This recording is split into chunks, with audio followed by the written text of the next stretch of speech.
So here to solve this Japanese sums puzzle by JinHoo called Multiples of 3. In this puzzle, the range is 1 through 7, so we're now looking out of a maximum sum of 28. And given all these clues are multiples of 3, we're actually going to probably have 27 be a more magic sum that's one off of the maximum, and it will mean in a row like this, we have 2, 3, 4, 5, 6, 7 all represented. The digit 1 is missing. That gets you to 28, and so that means there will be 6 of the digits seen in this row.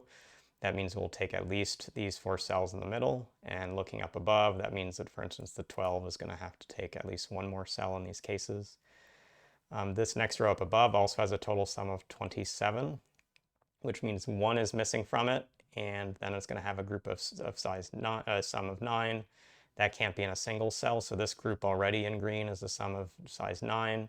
18, 7 plus 6 plus 5 is okay for it, but it's going to have to come over here to work out. One thing we're going to see now as we mark this in is looking up above, the 6's here aren't compatible with a 7 value, so the 7 is here. 5 and 6 come through. Notice that whichever these are, if the 6 is here and the 5 is here, then a 1 is going to be in either direction. Note for sure the 1 is never down below, so the 1 is going to be up here. And whichever it's in is going to be part of a larger group. So if a 6 is here, then this 1 is going to be isolated on its own. So the way this looks to be thinking through things is that 5 is on the left, 6 is on the right. That lets the 1 that finishes out these values up here properly sort of sit near the stuff they're in. And when these get marked off, we can take an extra cell here to keep this extending over to the left and make a valid 6. So we've made a lot of progress over here. It's also completed the bottom row, which has 2 unmarked. So the 6 digits we have to take in general are going to be these. If we think about what's left in this row, we have 2, 3, 4. They're going to add up to 9, and 1 is missing. So we'll put these in the grid and recognize a 6 goes in the singleton cell to make this work out. Remember where you said 12 had to take at least 2 cells? Well, the 2 cell option is 7 plus 5, so where we have these smaller values here, this has to take at least 3 cells now, and with both of these coming up here, we're going to get that this 6 has to be 1 and 5, the remaining one is going to have to be 2 and 4, and we can color these in. This is 2, 4, this is 5, and this is going to have to be 2, 4 with the 3 not present there. We have to still get valid sums for the rest of these spaces. So 15 has to be at least 3 cells, could be 7 and 6 and 2. That's not great. 7, 5, 3 looks okay, but this will take at least these 3.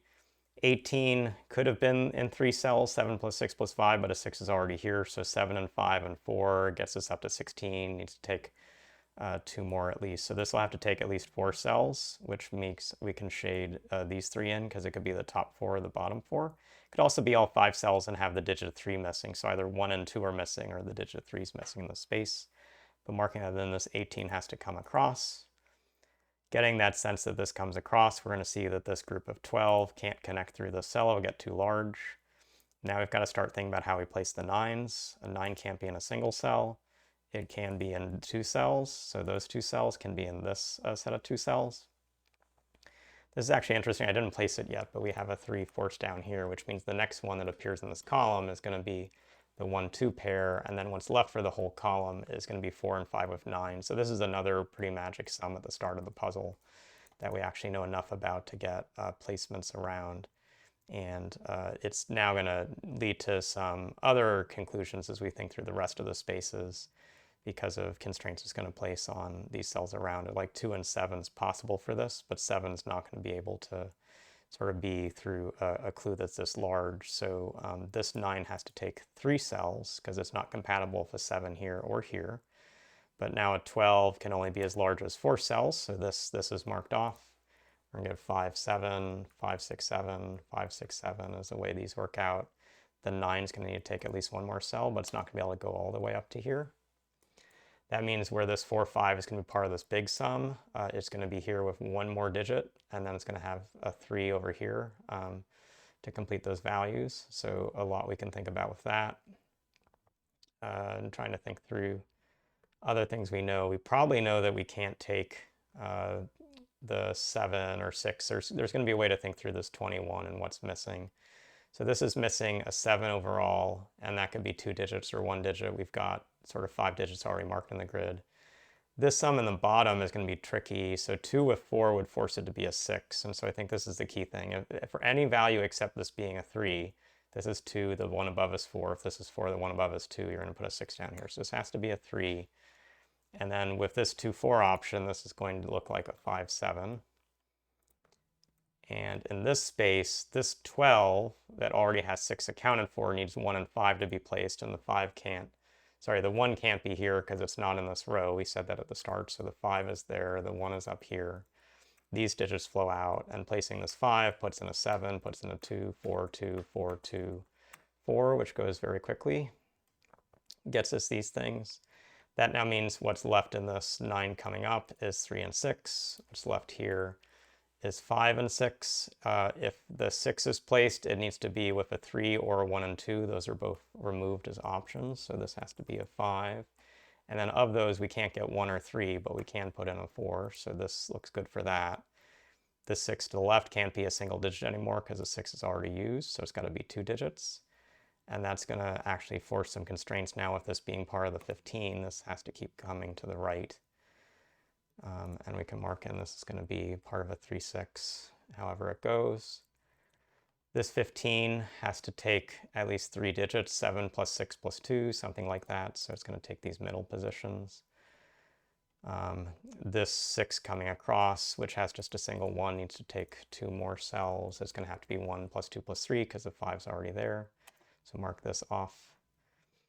We've got now still a few options for this whole space. I'm trying to see what's the most constraining of what we've got. Probably this sum coming across for the 9. It's not 7 and 2. It's not 6 and 3. This is 4 and 5. So we're just alternating between views of the puzzle. This is a 15 that's missing a 1 and a 3. Looking across, the 3 would be an issue, but 1 with 5 looks good.